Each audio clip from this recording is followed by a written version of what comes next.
മഴ ഇങ്ങനെ നിൽക്കണോ പെയ്യണോ എന്നൊക്കെ തോന്നിയിട്ട് ഇങ്ങനെ കാർമേഘം അതിന് മൊത്തത്തിൽ മുമ്പ് മൂടിക്കിട്ടിരിക്കുന്ന ഒരു അവസ്ഥയാണ്. ശബ്ദപരിമിതിയുടെ പ്രയാസങ്ങൾ ഇന്ന് ഉണ്ടാകില്ലെന്ന പ്രാർത്ഥനയോടാണ് ആരംഭിക്കുന്നത്. അതെ, തീർച്ചയായിട്ടും. കാരണം ശബ്ദപരിമിതിയുടെ കഴിഞ്ഞ പ്രശ്നങ്ങൾ ദിവസം ഉണ്ടാവില്ലെന്ന് പ്രതീക്ഷിക്കുന്നു. പറയൂ. എല്ലായ്പ്പോഴും അങ്ങനെ സംഭവിക്കില്ലല്ലോ. ആ. മഴയുടെ കാര്യം ഞാൻ പറഞ്ഞത്, ഇപ്പം മഴയൊന്നും ഒതുങ്ങി എന്നൊക്കെ പ്രതീക്ഷിച്ച് നിന്ന സമയത്ത് പെട്ടെന്ന് വീണ്ടും മഴ വന്നു. അപ്പം മഴ വന്നതല്ല എൻ്റെ പ്രശ്നം. കഴിഞ്ഞ ദിവസം എൻ്റെ ഒരു സുഹൃത്ത് ചിട്ടിപ്പിരിവായിരുന്നു. അപ്പം ഞാൻ ചോദിച്ച്, പിരിവിന് പോവുകയാണല്ലേ? പുള്ളി ഇതൊക്കെ ഇട്ടിട്ട് കോട്ടൊക്കെ ഇട്ടിട്ട് വന്നു. അന്നേരം പറഞ്ഞു, അതെ പിരിവിന് പോവാണ്. ഞാൻ പറഞ്ഞ്, ഇന്നൊക്കെ പോയിട്ട് കാര്യമുണ്ടോ? മഴയാണ്. ഞാൻ പറഞ്ഞ്, എല്ലാ ദിവസവും കാരണങ്ങൾ പറയാനുള്ള ചില മനുഷ്യരുണ്ട്. അന്നേരം പറയാ, കൊടുക്കണ്ട എന്ന് വിചാരിക്കുന്നവർക്ക് എന്നും ഓരോ കാരണം ഉണ്ടാകും. കൊടുക്കണമെന്നുള്ളതിന് മഴ ഒരു കാരണമല്ല, മറ്റൊന്നും കാരണമല്ല. ഇപ്പം മഴയുടെ സീസണാണ്. ഇപ്പം പറയൂ മഴയായതുകൊണ്ട് പണിയില്ല, അങ്ങനെ കാര്യമൊന്നുമില്ല, വലിയ ബുദ്ധിമുട്ടാണ്. എന്നാൽ വെയിലുള്ള സമയത്ത് എന്നാ പറയും, എൻ്റെ പൊന്നോടോ എന്നാ ചൂടാണ്, പണിയൊന്നും എടുക്കാൻ പറ്റത്തില്ല, വെയിലത്തൊക്കെ നിന്ന് നിങ്ങളൊക്കെ പണിയെടുക്കാത്തതുകൊണ്ടല്ലേ എന്നറിയാം. അപ്പം ഓരോന്നിനും ഒരു കാരണം. പിന്നെ പാല് കാച്ചൽ, പിന്നെ കൊച്ചിൻ്റെ അസുഖം, പിന്നെ കല്യാണത്തിന് പോക്ക്, ഇങ്ങനെയൊക്കെ കുറേ കാരണങ്ങൾ പറഞ്ഞിട്ട് പോകും. മനുഷ്യനെന്താണ് ഇങ്ങനെ വ്യത്യസ്തമായ ഓരോ സമയത്തും ഓരോ കാരണങ്ങൾ കണ്ടെത്തി ജീവിക്കുന്നത്? നമ്മളിത് പറയുമ്പോൾ ഈ ജീവിത പ്രയാസങ്ങൾ മനുഷ്യൻ്റേതെന്ന് പറയുന്നത് നമ്മൾ ചിന്തിക്കുന്നതിനും അപ്പുറമാണ്. നമ്മളൊരാളിനെ കാണുമ്പോൾ ഞാനെപ്പോഴും പലപ്പോഴും പറയാറുള്ളതാണ്. അതായത് ഇപ്പം വേദഗ്രന്ഥങ്ങളും വേദപുസ്തകങ്ങളും വായിക്കുന്ന മനുഷ്യരുണ്ട്, പുണ്യമാണെന്നുള്ള ആ ഒരു വിശ്വാസത്തിൽ. മനോഹരമായ കവിതകളും നോവലുകളും കൃതികളും വായിച്ച് ആവേശം കൊള്ളുന്നവരുണ്ട്. സത്യത്തിൽ ഇതിനേക്കാളൊക്കെ വളരെ മാസ്മരികവും അനുഭവവും അനിർവചനീയവുമാണ് ഈ മനുഷ്യജീവിതം വായിക്കുക എന്ന് പറയുന്നത്. അത്രയേറെ സങ്കീർണതയുള്ള ഒരു സംഗതി വേറെ ഉണ്ടാവില്ല. ഓരോ മനുഷ്യനും മറ്റൊന്നിനോട് തുല്യപ്പെടുത്താനാവാത്ത, സമാനപ്പെടുത്താനാകാത്ത ഒരു മനോഹരമായ വ്യത്യസ്തമായ പുസ്തകമാണ്. അതിലെ ഓരോ സംഗതികളും ഞാനിപ്പോൾ പറയാറില്ല. ഇപ്പം നമ്മൾ പറയുന്ന സ്കൂളിൻ്റെ അധ്യയന വർഷം തുടങ്ങി എന്ന് പറയാറുണ്ട്. സ്കൂളിൻ്റെ അധ്യയന വർഷം തുടങ്ങി, അതുകൊണ്ട് അമ്മമാരും അച്ഛന്മാരും സ്കൂളിൽ പോകാത്തവരെല്ലാം വിചാരിക്കുന്നത് നമ്മളെന്തോ പാഠപുസ്തകത്തിനും സ്കൂളിനും പുറത്താണെന്ന്. ഞാൻ യഥാർത്ഥത്തിൽ മനസ്സിലാക്കുന്നത്, എൻ്റെ ഒരു ചിന്താഗതിയും ഒരു ധാരണയും, ഈ 2024 എന്ന് പറയുന്നത് ഒരു ക്ലാസ് മുറിയാണ് ഈ വർഷം. ആ ക്ലാസ് മുറിയിലെ 12 മാസങ്ങൾ എന്ന് പറയുന്നത് 12 വിഷയങ്ങളാണ്. ആ 12 മാസങ്ങളിലെ ഓരോ ആഴ്ചകളും എന്ന് പറയുന്നത് ഓരോ പാഠഭാഗങ്ങളാണ്. അതിലെ ഓരോ പേജുകളും എന്ന് പറയുന്നത് ഓരോ ദിവസങ്ങളാണ്. ഈ ഓരോ ദിവസങ്ങളിലും ഈ പാഠപുസ്തകത്തിലൂടെ ഈ വ്യത്യസ്തമായ വിഷയങ്ങളിലൂടെ മനുഷ്യൻ പഠിച്ചുകൊണ്ടിരിക്കുക. ഞാനൊരു ഉദാഹരണം പെട്ടെന്ന് പറയാം. എൻ്റെ ഒരു സുഹൃത്തിൻ്റെ വീട്ടിൽ ഒരു ജോലിക്ക് വരുന്നൊരു സ്ത്രീയാണ്. ആ സ്ത്രീ ഒരു ക്യാൻസർ സർവൈവറാണ്. ഇപ്പോഴും മാറിയിട്ടില്ല. ക്യാൻസറിൻ്റെ അസുഖത്തിൽ നിന്ന് അതിജീവിച്ച് റേഡിയേഷൻ അടക്കം എടുത്തുകൊണ്ടിരിക്കുക. എന്നിട്ട് അവരുടെ വീട്ടിലുള്ള മകനും ഭർത്താവിനും ആഹാരം എല്ലാം ഉണ്ടാക്കി വെച്ച ശേഷം ഒരു 8 മണിയോടുകൂടി ഒരു വീട്ടിൽ ജോലിക്ക് വരും. അങ്ങനെ 3 വീടുകളിൽ അവർ ജോലിക്ക് പോകും. എന്നിട്ട് അത് കഴിഞ്ഞ് അവർ നേരെ എന്ത് ചെയ്യും? ലോട്ടറി കച്ചവടത്തിന് വേണ്ടി പോകും. അതിനൊരു ചെറിയ കട പോലെ, ഒരു കൂടാരം പോലെ എടുത്തുണ്ടാക്കിയിട്ടുണ്ട്. ലോട്ടറി കച്ചവടം ചില സീസണിൽ മോശമാണെങ്കിൽ അവർ ലോട്ടറി എടുക്കാൻ പോകുന്നതിന് പകരം നമ്മൾ ആരാവശ്യപ്പെട്ടാലും അച്ചാറിട്ട്, ഇപ്പം മാങ്ങ അച്ചാർ, നെല്ലിക്ക അച്ചാർ, ഏത് അച്ചാർ വേണമെന്ന് പറഞ്ഞാൽ അവരതിൻ്റെ ഒരു അധ്വാന കൂലിയും കൂടി ഇട്ട് ചെയ്ത് നമുക്ക് തരും. ഒരു സ്ത്രീ എന്നിട്ട് പറയാണ്, ഈ കടയിലിരിക്കുന്ന ഭർത്താവ് എന്ന് പറയുന്ന കുടിയനാണ്, അയാൾ ഒരു പണിക്കും പോവില്ല. ഈ കടയിൽ വിൽക്കുന്ന ലോട്ടറി ഇവർ പണിക്ക് പോകുമ്പോൾ എന്തെങ്കിലും വിറ്റാൽ ഇയാൾ എടുത്തുകൊണ്ട് പോയി കുടിച്ചു കളയും. എന്നാലോചിച്ച് നോക്കൂ.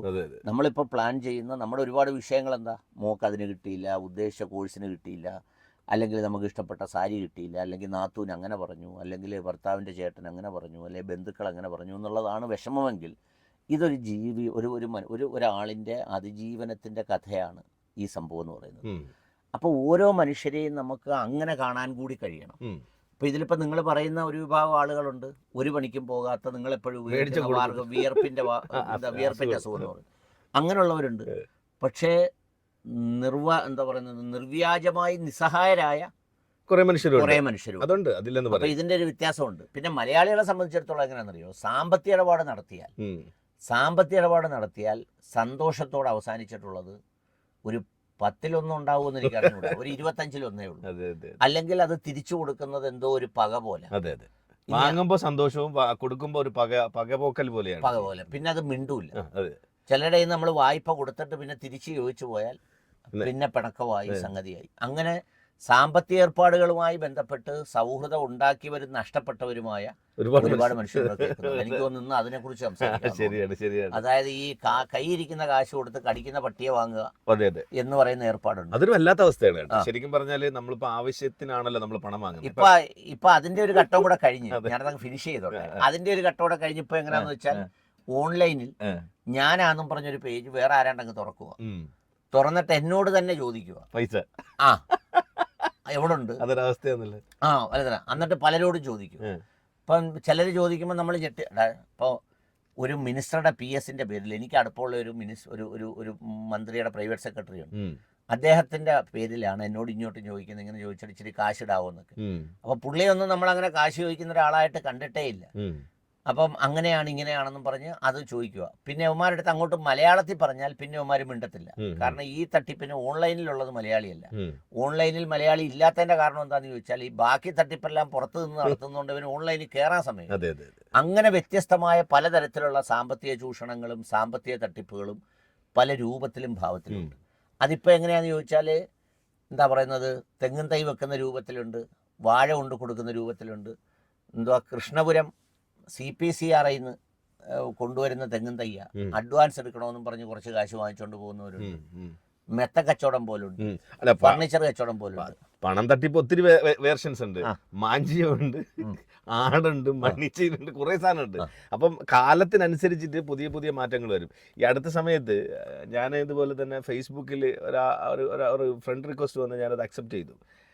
കുറച്ച് കഴിഞ്ഞപ്പോൾ എനിക്ക് വരുന്ന മെസ്സേജ്, താങ്കൾ എവിടെ നിന്നാണ്, ഏത് രാജ്യമാണെന്നൊക്കെ ചോദിച്ചിട്ട് ഞാൻ ഉടനെ ഇന്ത്യ, കേരള എന്നൊക്കെ അടിച്ചു കൊടുത്തു. വെളുത്തമണൽ രാജ്യം എന്നൊക്കെ പറയുന്നത്. കുറച്ച് കഴിഞ്ഞപ്പോൾ വരുന്നത്, നിങ്ങൾക്ക് യൂസഫ് എന്ന് പറഞ്ഞിട്ടുള്ള ഒരു ഇന്ത്യക്കാരനെ കുറിച്ച് കേട്ടിട്ടുണ്ടോ എന്ന് ചോദിച്ചു. ഞാൻ പറഞ്ഞു യൂസഫ് എന്ന് പറഞ്ഞ ഒത്തിരി പേരെ കേട്ടിട്ടുണ്ട്, ഞങ്ങൾ അപ്പുറത്തൊക്കെ യൂസഫുമാരുണ്ടെന്ന് പറഞ്ഞു. ഇതല്ല, പുള്ളി ക്രൂഡ് ഓയിലിന്റെ ബിസിനസ് ആയിരുന്നു UK-ൽ. അദ്ദേഹത്തിന്റെ പേരിൽ ഇപ്പോൾ 1,00,000 മേളിൽ 1,25,000 ലക്ഷം ഡോളർ കിടപ്പുണ്ട്. അപ്പൊ അവർ അന്വേഷിച്ചപ്പോ ഈ അദ്ദേഹത്തിന്റെ ബന്ധുക്കളെല്ലാം മരണപ്പെട്ടു പോയിരിക്കും, ആരുമില്ല. അപ്പൊ നിങ്ങൾ അയാളുടെ ബന്ധുവാണെന്നും ഇന്ത്യക്കാരനാണെന്നും ബോധ്യപ്പെടുത്തിയാൽ 50-50 ഷെയർ. ഞാൻ പറഞ്ഞു ഈ വിവരം ഞാൻ പോലീസിൽ അറിയിച്ചാൽ എന്ത് ചെയ്യുന്നു, പെട്ടെന്ന് തന്നെ കട്ടായി വിളിക്കുകയില്ല. പിന്നെ ഞാൻ ഒരിക്കൽ കൂടി ഒരു മെസ്സേജ് അയച്ചു, എന്താണ് മറ്റു വിവരമൊന്നും ഇല്ലെന്ന് പറഞ്ഞാൽ പറയും, നിന്നോട് സംസാരിക്കില്ല, കാരണം നീ എന്തിനാണ് പോലീസിനെ വിളിക്കുമെന്ന് പറഞ്ഞു. എന്താണ് കാര്യം. അപ്പൊ ഇത്തരത്തിൽ അത് മാത്രമല്ല, നമ്മുടെ നാട്ടിൽ നിന്ന്, കേരളത്തിൽ നിന്ന് തന്നെ കോൾ സെൻ്ററുകളിലേക്ക് പോകുന്നു എന്ന് പറഞ്ഞിട്ട് നല്ല സാലറികൾക്ക് പോകുന്ന, ജോലിക്ക് ഓഫറുകളുള്ള ചെറുപ്പക്കാർ ചൈനയിലൊക്കെ ചേർന്നതിന് ശേഷം അതൊന്ന് ആലോചിച്ച് നോക്ക്. ഇത്തരത്തിലുള്ള സൈബർ തട്ടിപ്പിന് വേണ്ടിയിട്ട് മലയാളി തന്നെ വിളിക്കണം. അത് അച്ചീവ് ചെയ്ത് കൊടുത്തില്ലെങ്കിൽ, ഇത്ര ടാർഗറ്റുകളുണ്ട്, അത് കൃത്യമായി ശരിയാക്കി കൊടുത്തില്ലെങ്കിൽ അവന് ക്രൂരമായ പീഡനം. അവിടെ നിന്ന് രക്ഷപ്പെട്ടു വന്ന വിഴിഞ്ഞത്ത് തുറമുഖത്തുള്ളൊരു പയ്യൻ്റെ കഥയാണ് വന്നപ്പോഴാണ് ഈ സത്യം എല്ലാവരും പുറത്തറിയുന്നത്. തമിഴിനെ പറ്റിക്കാൻ തമിഴിന്, ഹിന്ദിക്കാരനെ പറ്റിക്കാൻ ഹിന്ദിക്കാർ എന്ന് വെച്ചാൽ റിക്രൂട്ട് ചെയ്യുന്നത് അങ്ങനെയാണ്. അതായത് ഒരു അടിമയെ പോലെ. അപ്പോൾ ആ ഒരു സ്ഥിതിക്ക് നമ്മുടെ നാട്ടിലേക്ക് ചിന്തിച്ചു നോക്കുന്ന കാലത്തിൻ്റെ പുതിയ തട്ടിപ്പുകളാണ് നമ്മളിപ്പോൾ പറഞ്ഞത്. പക്ഷേ പണ്ട് മുതലേ നമുക്ക് എപ്പോഴും ഉള്ളൊരു തട്ടിപ്പ് ഇതാണ്. അല്ലേടാ പൈസ വല്ലതും ഉണ്ടോ, 32,000 തന്നെങ്കിൽ ഉപകരിക്കുക എന്ന് പറഞ്ഞ് മേടിച്ചിട്ട് 2 ദിവസം കഴിഞ്ഞ് നിങ്ങൾ എന്നെ എന്തെങ്കിലും പറഞ്ഞ കാര്യത്തിന് വിളിക്കാന്നില്ലേ, എന്തെങ്കിലും ഒരു അത്യാവശ്യം നല്ല കാര്യത്തിനായിരിക്കും വിളിക്കുന്നത്. വയ്യ, ഇല്ല, ഇവിടെ ഇല്ല, സുഖമില്ല, കിടപ്പില്ല, എനിക്ക് പറഞ്ഞ് എങ്ങനെ ഞാൻ അഭിനയിക്കാൻ തുടങ്ങും. കുറച്ചു കാലം കഴിയുമ്പോൾ അല്ലേട്ടൻ വരുന്ന വഴിയിൽ നിന്ന് ഞാൻ എങ്ങനെ ഒഴിഞ്ഞ് നടക്കാവൂ എന്നുള്ളതിനെ കുറിച്ച് ചിന്തിക്കും. ഇനി അഥവാ ഒരു ദിവസം അല്ലേട്ടൻ പറയടാ വന്ന് മേടിച്ച് പൈസ എനിക്ക് തിരിച്ചു തരണം, പിന്നെ ഞാൻ നിങ്ങളുടെ ശത്രുവായി. അതെ, ഉറപ്പായിട്ടും നിങ്ങൾ ഒരു സൗഹൃദത്തിലും ഒരു ബന്ധത്തിൽ പോലും അങ്ങനെ ഒരു സാമ്പത്തിക ചൂഷണത്തിന് വേണ്ടി ശ്രമിക്കരുത്. അതൊരു ശരിയായ കാര്യമല്ല. ഈ പറയുന്നത് പോലെ അങ്ങനെ ചെയ്യുമ്പോഴേക്കും ഒരു തവണ നമുക്ക് അങ്ങനെ ചെയ്യാൻ പറ്റും. ചിലപ്പോൾ അങ്ങനെ ഒരാളിനോട് പറഞ്ഞ് ഇത്തിരി കാശ് വാങ്ങാൻ പറ്റും. പിന്നെ അത് പലരോട് ചോദിക്കുമ്പോൾ, ഈ ചോദിക്കുന്നത് പലരോടാണെങ്കിലും ഈ പലർ തമ്മിലൊരു ബന്ധപ്പെടലുണ്ട്. ഇപ്പോൾ ഉദാഹരണത്തിന് ഞാൻ രഘുനന്ദനോട് ചോദിച്ചു, ശരത്തിനോട് ചോദിച്ചു, ഫസലിനോട് ചോദിച്ചു, ഇവരോടെല്ലാം ചോദിക്കുന്നത് ഒറ്റക്കെട്ടയ്ക്കായിരിക്കും, വളരെ യുണീക്കായിട്ടായിരിക്കും ഞാൻ ചോദിക്കുന്നത്. പക്ഷേ നിങ്ങൾ തമ്മിലിരിക്കുമ്പം ഏതെങ്കിലും ഒരു ഘട്ടത്തിൽ നിങ്ങൾ ചോദിക്കും, ഇങ്ങനെ ഇന്നാരോട് ചോദിച്ചിരുന്നു, ഇന്നാളെ ചോദിച്ചിരുന്നു, എൻ്റെ അടുത്തും ചോദിച്ചല്ലോ എന്ന് പറയുന്ന ഒരു രീതിയിലേക്ക് ഈ സംഗതികൾ എത്തിച്ചേരും. പക്ഷെ അതൊരു അഭിമാനമായിട്ട് കാണുന്നവർക്കുള്ളൊരു പ്രശ്നം, അല്ലാത്തവർക്ക് അതൊരു പ്രശ്നമല്ല. അല്ലാത്തവർക്ക് പ്രശ്നമില്ല. അവർ ചോദിച്ചോണ്ടിരിക്കും, ഇത് കിട്ടത്തുമില്ല. പിന്നെ അവരെ കാണുമ്പോൾ ആളുകൾ ഒഴിഞ്ഞു നടക്കും, മാറി നടക്കും. ഇങ്ങനെയുള്ള ഒരു സ്ഥിതി വിശേഷം ചില നാട്ടുകാരായ, ചില അയലത്തുകാരായ ചില സ്ത്രീകളുണ്ട്. അവർക്കൊക്കെ ജീവിക്കാൻ ചില മാർഗങ്ങളുണ്ട് ചില സ്ഥലങ്ങളിലൊക്കെ. എന്നാൽ പോലും എപ്പോഴും ഒരു കാര്യവും ഇല്ലാതെ ഈ പറഞ്ഞ പോലെ ഈ കൈവായ്പ എന്ന് പറയുന്നത് ചുമ്മാ 1000 ഇങ്ങോട്ട് തരുമോ, 2000 അങ്ങോട്ട് തരുമോ, ഇന്നാള് തന്ന 3000 തിരിച്ചങ്ങ് തന്നെ. എന്തിനാണ് ഈ കോംപ്ലിക്കേഷൻ ഒക്കെ? എന്തെങ്കിലും ആവശ്യം ഉണ്ടെങ്കിൽ ഓക്കെ, സപ്പോർട്ട് ചെയ്യണം, സപ്പോർട്ടൊക്കെ വേണം, അതിനെല്ലാം വേണം. പക്ഷെ ഇതിനപ്പുറത്തേക്ക് ഈ പറയുന്ന ഒരു സംഗതി, പിന്നെ അതുപോലെ തന്നെ ഒരാളുടെ കയ്യിൽ നിന്ന് വാങ്ങിയാൽ ആ ആൾ ആവശ്യപ്പെടുന്നതിന് മുമ്പ് തിരിച്ചു കൊടുക്കലും, അയാളെ ഇടയ്ക്ക് കാണുമ്പോൾ അത് ഓർമ്മപ്പെടുത്തുകയും വേണം. മിണ്ടാതെ നടക്കരുത്, മറ്റേ തരാനുണ്ട്, ഞാൻ ഇത്രാം തീയതി അങ്ങ് തരാം എന്ന് പറയുന്ന സംഗതി വേണം. ഇപ്പൊ എൻ്റെ ഇങ്ങനെ ഒരു മാർഗ്ഗമില്ലായ്മ കൊണ്ടാണ് അത് ഞാനങ്ങ് എത്തിച്ചേക്കാം എന്ന് പറയുന്നത്. എന്നാൽ മാന്യമായി വാങ്ങിച്ചിട്ട് അതുപോലെ തന്നെ തിരിച്ച് ചെയ്യുന്നവരും അത്തരം ആളുകൾ അപൂർവമായിട്ട് സാമ്പത്തിക കാര്യങ്ങളിൽ ഇങ്ങനെ സൂക്ഷ്മത പുലർത്തുന്നവർക്ക് യഥാർത്ഥത്തിൽ പണ്ട് നമ്മളൊക്കെ ഈ അവാർഡ് കൊടുത്തല്ലേ, ഇനിയിപ്പോ അധ്യാപക ദിനം വരുന്നു, അധ്യാപക അവാർഡ് കൊടുക്കാനൊക്കെ പ്ലാൻ. അല്ല, അതുപോലെ നമുക്ക് ഇങ്ങനെ ഒരു അവാർഡ് പ്രഖ്യാപിച്ചല്ല, അതായത് വാങ്ങിയിട്ട് കൃത്യമായിട്ട് കൊടുത്തിട്ടുള്ളവർക്ക് ഒരു അവാർഡ്. അത് കൊടുത്താൽ പിന്നെ എൻ്റെ ആളിനെ തപ്പിയെടുക്കാൻ നമ്മൾ എവിടെങ്കിലും പോകേണ്ടി വരും. പിന്നെ അതൊരു അപമാനമാകും ഒരു സ്ഥലത്തിന്. എന്ന് പറഞ്ഞു കഴിഞ്ഞാൽ ആരെങ്കിലും ഒരാളിനെ നമ്മൾ പ്രഖ്യാപിച്ച് കഴിയുമ്പോഴത്തേക്ക് ആളുകൾ വിളിച്ചേച്ച് പറയും, ആ നല്ലൊരു പുള്ളിക്ക് ഞങ്ങൾ കൊടുക്കുന്നത്. അതുകൊണ്ട് അത് ശരിയാ. നമ്മള് അങ്ങനെ കുറെ ആൾക്കാരുണ്ട്, ഓരോരുത്തർക്കും ഓരോ കാഴ്ചപ്പാടാ. നീ എത്രയൊക്കെ നമ്മൾ നല്ലതാണെന്ന് ഒരാളെ കുറിച്ച് പറഞ്ഞാലും ശരി, അയാളെ കുറിച്ച് കുറ്റം പറയാൻ കുറേ മനുഷ്യരുണ്ടാവും ചുറ്റുപാട്. അതെന്താണ് അങ്ങനെ ഒരു സാഹചര്യം വരുന്നത്? ഇപ്പം നമ്മൾ ഒരാളെ തിരഞ്ഞെടുക്കുകയാണ്, അത് നമ്മൾ കുറേ പേരെ ആൾക്കാരെ അതിനു വേണ്ടിയിട്ട് നിയമിച്ചിട്ടുണ്ട്. അവരെല്ലാം നോക്കി കണ്ട് കൃത്യമായ ആളെന്ന് കുറിച്ച് കൊണ്ടുവന്നതെങ്കിൽ പോലും വലിയ കുറ്റങ്ങളൊന്നും ഇല്ല എന്ന് നമുക്ക് തന്നെ തോന്നി. 100-ൽ 100 വേണ്ട, ഒരു 90% വരെ പുള്ളി ഓക്കെയാണ് എന്ന് നമ്മൾ വിലയിരുത്തി കഴിയുമ്പോഴും പുള്ളിയെക്കുറിച്ച് ഒരുപാട് കുറ്റങ്ങൾ പറയാൻ ഒട്ടനവധി പേര് ചുറ്റുപാടും ഉണ്ടാകുന്നുണ്ട്. അതൊരു വല്ലാത്ത അവസ്ഥ കൂടിയാണ്. നമ്മൾ മനുഷ്യന്മാരുടെ ഒരു സ്വഭാവമാണത്. അതിനിപ്പോ അത് നമുക്കൊന്നും ചെയ്യാനൊക്കുന്ന ഒരു സംഗതിയല്ല. അത് അസൂയയായിട്ട് ബന്ധപ്പെടുത്തി അല്ല, അങ്ങനെ അസൂയ അതിപ്പോ ഒരു സൃഷ്ടിപ്പിൽ തന്നെ മനുഷ്യൻ ഈ എല്ലാ സംഗതികളും ചേർത്താണല്ലോ മനുഷ്യനെ സൃഷ്ടിച്ചിരിക്കുന്നത്. ഇപ്പൊ നമ്മള് AI ക്യാമറ പോലൊന്നും പ്ലാൻ ചെയ്തതല്ലല്ലോ. സ്വാതന്ത്ര്യം എന്ന് പറയുന്നൊരു അപൂർവമായ സാധനം കൊടുത്താണല്ലോ വിട്ടേക്കുന്നത്. അപ്പൊ അതുകൊണ്ട് ആ സ്വാതന്ത്ര്യം വെച്ച് തിരിച്ചും മറിച്ചും എല്ലാം പറയും. അതിപ്പോ നമ്മൾ ഇതിനകത്ത് ഒറ്റ കാര്യത്തിൽ ഒരു ഉറപ്പ് മാത്രം വാങ്ങിയാൽ മതി, നമ്മുടെ മനസ്സിലുണ്ടായിരുന്നാൽ മതി. അതായത് നമ്മളെ ആരും നല്ലത് പറയണം എന്ന് ആഗ്രഹിക്കാതെ ഇരുന്നാൽ മതി, വേറെ വലിയ പ്രശ്നമൊന്നുമില്ല. അങ്ങനെ ആഗ്രഹിച്ചാലുണ്ടല്ലോ, ഇപ്പൊ നമ്മൾ രണ്ടുപേരും സംസാരിക്കുന്നു, ഞാൻ അങ്ങോട്ട് ഇറങ്ങിപ്പോയിട്ട് ശരത്തിനോട് പറയുക, രഘുവിനോടൊന്നും ചോദിക്കണം എന്നെ കുറിച്ചുള്ള അഭിപ്രായം എന്താണ്. രഘു നീ എന്നെ കുറിച്ച് പറയുന്ന കേട്ടാ ഞാൻ അപ്പുറത്ത് ഓർമ്മയില്ലാതെ ചോദിക്കും. അത് ശരി, അതൊരു പോയിന്റ് ആണ്. അത് ഞാൻ അംഗീകരിക്കുന്നത്. കാര്യം നമ്മൾ ഒന്നിനെ കുറിച്ച് പ്രത്യേകിച്ച് ഒരു അഭിപ്രായം ചോദിക്കാതിരുന്ന, അല്ലെങ്കിൽ ഒരാൾ നമ്മളെ കുറിച്ച് നല്ലത് പറയുമെന്നൊന്നും വിചാരിക്കാതിരുന്ന നമുക്ക് വലിയ ടെൻഷൻ ഒന്നും. എന്തെങ്കിലും നമുക്ക് ആർക്കെങ്കിലും നന്മ ചെയ്യാനൊക്കെ നന്മ ചെയ്യുക, മറന്നേക്കുക, അത് അവിടെ കിട്ടേച്ച് പോരും. പിന്നെ അല്ലാതെ അതിന്റെ ഒരു അപ്പുറത്തേക്കും പിന്നെ അതിന്റെ നമ്മളില്ല ചില കാര്യം പറയുന്ന പോലെ പിന്നെ അവരുടെ മുമ്പിൽ കൂടെ അങ്ങോട്ടും ഇങ്ങോട്ടും നടന്ന് അവർക്ക് ബഹുമാനം ഉണ്ടോ എന്ന് ടെസ്റ്റ് ചെയ്യാൻ, പിന്നെ അതെല്ലാം പറഞ്ഞ് അങ്ങനെ നടക്കുക, അല്ലെങ്കിൽ ഒരാളിനെ കൊണ്ട് ചോദിപ്പിക്കുക. ഇങ്ങനെയൊക്കെ ചെയ്യുമ്പോൾ ചിലപ്പോൾ നമ്മൾ കഷ്ടപ്പെട്ട ഒരാൾക്കൊരു സാധനം കൊടുത്ത ആള് ആരെങ്കിലും ചോദിക്കുമ്പോൾ പറയുന്നത് എന്തുമായിരിക്കും എന്നറിയാമോ? പുള്ളിക്ക് എന്തുവാ, പുള്ളിയുടെ ഒരുപാട് കോടീശ്വരന്മാരുണ്ട്, കുറെ കള്ളപ്പണം കാണും, അതിൽ നിന്ന് കുറച്ചൊക്കെ ഇങ്ങനെ കൊടുക്കുന്നു എന്ന് പറഞ്ഞത് ആരായിരിക്കും എന്ന് പറയാം. അപ്പൊ അതുകൊണ്ട് അത് നമ്മൾ പ്രതീക്ഷിക്കാതിരുന്നാൽ ജീവിതം പാതി സുഖം, അല്ലെങ്കിൽ മുഴു സുഖം, അല്ലെങ്കിൽ നല്ല സുഖമായിരിക്കും. ഹലോ, രണ്ടുപേർക്കും നമസ്കാരം. നമസ്കാരം. തിരിച്ച് രണ്ടെണ്ണമാ പ്രതീക്ഷിക്കുന്നില്ലേ? ഇപ്പൊ നിങ്ങളുടെ വിഷയം എന്താ, ഇന്നത്തെ ചർച്ച എന്താന്ന് അറിഞ്ഞില്ല. എങ്കിലും മേടിച്ചാ കൊടുക്കുന്നതിന് ഇത്ര മടി എന്താന്ന്? ഇതും നമ്മുടെ മലയാളികളുടെ ഒരു പ്രശ്നമായി. എന്തുവാന്ന് കേൾക്കാതെ നമ്മൾ അഭിപ്രായം പറഞ്ഞു. അതുകൊണ്ട് കാഴ്ചപ്പാടിലുള്ള ഞാൻ കേട്ടോണ്ടിരുന്നേ. അല്ല, പിന്നെ അങ്ങനല്ലല്ലോ പറഞ്ഞത്, എന്തുവാന്ന് കേട്ടില്ലെന്നല്ലേ ഇന്നത്തെ വിഷയം എന്നുള്ളത് വ്യക്തമായില്ല. അത് ശരി. സാമ്പത്തിക ഇടപാട് നടത്തുന്ന കഴിവതും പരിചയമുള്ളവരെയും ബന്ധുക്കളുമായിട്ട് നടത്താതിരുന്നാൽ അത്രയും നല്ലതാണ്. ഒന്നത്.